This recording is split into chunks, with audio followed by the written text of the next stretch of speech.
Les amis, petite intro pour vous dire que je me suis rendu en Arménie récemment et qu'il y a 2 vidéos qui sortent sur le sujet. L'Arménie, c'est la terre de mes origines, mais c'est surtout un pays qui a une situation précaire aujourd'hui. Comme vous le savez sûrement, l'Azerbaïdjan a attaqué l'Arménie à 2 reprises, une fois en 2020 et une fois en 2023, pour reprendre la région du Haut-Karabakh, et c'est des milliers d'Arméniens et d'Arméniennes qui ont été expulsés de chez eux du jour au lendemain. C'est un drame qui a été très peu couvert médiatiquement en France, donc moi ma mission c'est d'essayer de faire connaître le sujet au plus grand nombre. Donc là cette première vidéo, c'est une vidéo sur l'histoire de l'Arménie, de la période antique jusqu'à nos jours. Vous verrez que l'Arménie elle a toujours été ballottée d'un empire à l'autre et qu'elle a jamais eu la chance d'être en paix et souveraine pendant bien longtemps. Et la deuxième vidéo, c'est un vlog où je vais vous montrer Erevan, la capitale, les différents lieux de mémoire de l'Arménie, les paysages fabuleux, et je vais également interviewer des Arméniens et des Arméniennes pour prendre leur ressenti sur la situation actuelle. Donc voilà, c'est un peu des nouveaux formats, j'espère que ça va vous plaire, exprimez-vous en commentaire et bonne vidéo, bisous. L'histoire de l'Arménie est millénaire, c'est l'un des berceaux de l'humanité. Dans la Bible, après que Dieu ait répandu le déluge sur la terre pour punir les hommes, Noé et son arche se seraient échoués sur le mont Ararat, au cœur des terres arméniennes. Autour de 1000 ans avant Jésus-Christ, le royaume d'Urartu commence à se constituer sur les terres arméniennes autour du lac de Van. C'est un royaume puissant qui rivalise avec l'Assyrie voisine et se distingue par sa maîtrise du bronze, la construction de forteresses et le dressage des chevaux. C'est à cette période qu'est fondée Erebuni, l'actuel Erevan, au pied du mont Ararat. Mais le royaume subit aussi plusieurs invasions et saccages, notamment par les Scythes, un peuple nomade venu des steppes d'Asie centrale, puis par les Mèdes, un peuple tribal iranien. Le royaume d'Urartu finit par être absorbé autour de 500 avant Jésus-Christ par l'empire perse achéménide et reste sous son influence pendant 200 ans. Très tôt, les identités arméniennes et iraniennes s'entremêlent. À la fin du IVe siècle avant Jésus-Christ, l'Arménie est chamboulée par les conquêtes d'Alexandre le Grand qui renverse l'empire perse. Le pays passe sous l'influence grecque et plusieurs dynasties puissantes, comme celle des Artaxiades, s'installent au pouvoir en Arménie. Mais une nouvelle puissance émerge en Iran, les Parthes. Ils prennent des territoires à l'Arménie et retiennent en otage son prince héritier, Tigrane le Grand, la plus grande figure de l'Arménie antique. Tigrane finit par être libéré, reprend le pouvoir et conquiert un royaume immense s'étendant de la mer Caspienne à la Méditerranée. Tigrane est finalement vaincu par le général romain Lucullus et l'Arménie retombe pendant plusieurs siècles sous le contrôle des Romains à l'ouest et des Parthes à l'est. Vers 300 après Jésus-Christ, le roi Tiridate règne sur une Arménie encore païenne. Il vénère les divinités perses et organise de grandes cérémonies religieuses. Un chrétien nommé Grégoire l'Illuminateur refuse de participer à ces cérémonies polythéistes. Il est alors jeté par le roi dans une fosse à Khor-Virap, au pied du mont Ararat, où il croupit pendant des années au milieu des serpents. Le roi Tiridate persécute les chrétiens et commence à être frappé de démence. Désespéré, il fait appel à Grégoire l'Illuminateur pour le soigner. Grégoire le guérit miraculeusement. En reconnaissance, le roi se convertit et avec lui bientôt tout le peuple arménien. Ainsi, l'Arménie devient le premier État chrétien du monde. Peu après, le moine Mesrop Maktot invente l'alphabet arménien, offrant au peuple une puissante cohésion. À une période où ils sont menacés d'anéantissement culturel, les Arméniens érigent leurs premières églises et leurs premiers écrits. Au Moyen-Âge, l'Arménie passe de nouveau au bord de l'extinction. Les Arabes envahissent la région au 7e siècle, suivis par les Mongols quelques siècles plus tard. Pour fuir ces invasions qui viennent de l'Est, beaucoup d'Arméniens fuient vers l'Ouest et fondent un nouveau royaume indépendant, le royaume arménien de Cilicie sur les côtes méditerranéennes. Sous la relative protection de l'Empire byzantin, c'est un royaume commerçant, allié au roi de France, qui sert de refuge à la culture arménienne jusqu'à sa chute face aux Mamelouks d'Égypte en 1375. En 1453, le monde se remodèle. C'est la chute de Constantinople. L'Empire byzantin disparaît, vaincu et remplacé par l'Empire ottoman, avec à sa tête Mehmed II. L'Empire ottoman absorbe les provinces arméniennes et fait des Arméniens des citoyens de seconde zone. Ils payent plus d'impôts et sont écartés de toutes les fonctions de pouvoir. Ils gardent néanmoins leur liberté de culte et se spécialisent dans les activités marchandes, la finance, le commerce, l'artisanat.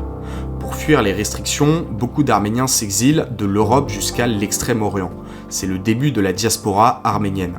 Dans ces provinces plus libres, l'art et la littérature arménienne sont en pleine ébullition. La première Bible arménienne est imprimée en 1666 à Amsterdam. À partir du XVIIIe siècle, l'Empire ottoman commence à perdre de sa puissance. L'armée ottomane est encore médiévale alors que les armées européennes découvrent l'artillerie. L'Empire ottoman essuie de nombreuses défaites et la gestion financière et administrative de l'Empire est mauvaise. Les Arméniens, eux, s'enrichissent toujours plus dans le commerce international et deviennent de plus en plus influents. À l'Est, il y a aussi du changement. Une grande puissance émerge, l'Empire russe, renforcé sous le règne de Pierre le Grand. L'Arménie voit dans l'Empire russe orthodoxe le protecteur des peuples chrétiens du Caucase. Au XIXe siècle, les Arméniens expriment de plus en plus de velléités d'indépendance. Plusieurs partis révolutionnaires comme le Enchak ou le Dashnak sont créés. L'Empire ottoman commence par accorder des concessions aux Arméniens avec les réformes du Tanzimat qui instaurent une égalité de droits entre Arméniens et musulmans. Mais bientôt, cette agitation entraîne une répression féroce de l'Empire. À la fin du XIXe siècle, plusieurs dizaines de milliers d'Arméniens sont massacrés sur ordre du sultan Abdülhamid II. En 1908, l'Empire ottoman est chamboulé en Turquie. Le sultan Abdülhamid II est renversé par le mouvement des jeunes Turcs qui prend le pouvoir. Les Arméniens accueillent d'abord ce nouveau mouvement, nationaliste, laïque et progressiste, avec espoir. Mais le projet des jeunes Turcs est clair. Ils veulent avant tout turquifier et uniformiser la population. En d'autres termes, il n'y a plus de place pour les minorités. En 1909, 30 000 Arméniens sont massacrés dans la province d'Adana. En 1915, en pleine Première Guerre mondiale, vient l'heure la plus sombre de l'histoire arménienne. L'Empire ottoman est alors en guerre avec l'Empire russe. Connaissant la proximité des Arméniens avec le peuple russe, le gouvernement jeune turc invente le prétexte d'une collusion des Arméniens avec l'ennemi. Les Arméniens deviennent soudain les traîtres de l'Empire, ceux qui sont responsables de tous ces maux.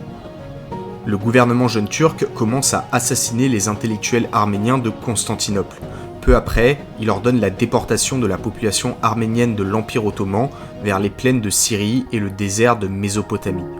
Hommes, femmes, enfants et vieillards commencent une marche de la mort. Ils périssent de faim, de soif, d'épuisement ou de violence. Ceux qui arrivent à survivre à la fin de la marche sont jetés dans des camps confiés à la population locale ou laissés à l'abandon. Plus d'1 million d'Arméniens sont assassinés.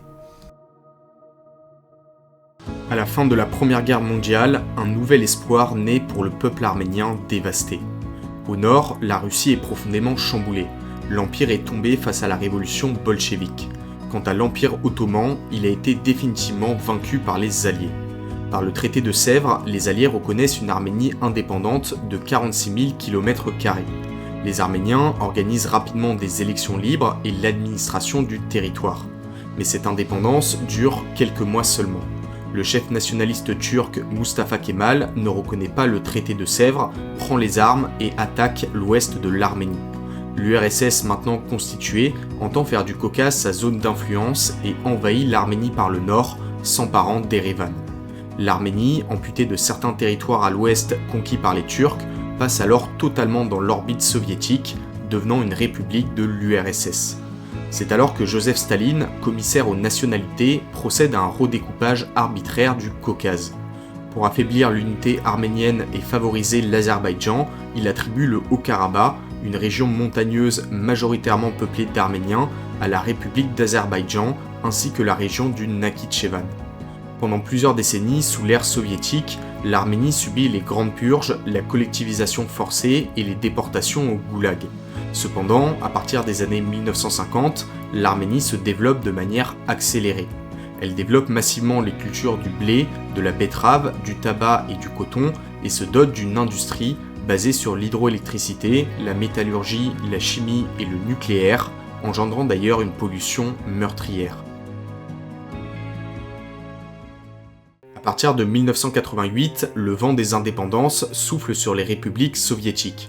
L'URSS de Gorbatchev, ruinée, n'est plus que l'ombre d'elle-même. La République du Haut-Karabakh, sous le contrôle de l'Azerbaïdjan, commence à exiger son rattachement à l'Arménie. C'est le réveil national arménien. En soutien, de gigantesques manifestations ont lieu à Erevan, la capitale de l'Arménie, et à Stepanakert, la capitale du Haut-Karabakh. Mais ce rattachement est bien sûr hors de question pour l'Azerbaïdjan, dont la capitale Bakou se soulève également. Des deux côtés, des pogroms et des expulsions ont lieu. Au mois de décembre 1988, un gigantesque tremblement de terre a lieu dans la région. Plus de 50 000 personnes périssent. La situation est chaotique. En 1990, le Parlement arménien organise des élections libres portant le mouvement national arménien au pouvoir. Des lois sur la liberté de parole, de la presse, sur le multipartisme et la privatisation des terres sont rapidement adoptées. En 1991, l'Arménie proclame officiellement son indépendance, se détachant enfin de l'URSS. Levon Ter-Petrosyan devient le premier président d'Arménie. Au même moment, l'Azerbaïdjan déclare son indépendance, rapidement reconnue. Le Haut-Karabakh profite de la situation pour proclamer également la sienne. L'Azerbaïdjan réplique en déclarant cette indépendance illégale et en supprimant le statut autonome de la région. Mais les Arméniens du Haut-Karabakh persévèrent et organisent un référendum pour l'indépendance, dont le oui l'emporte à 99%.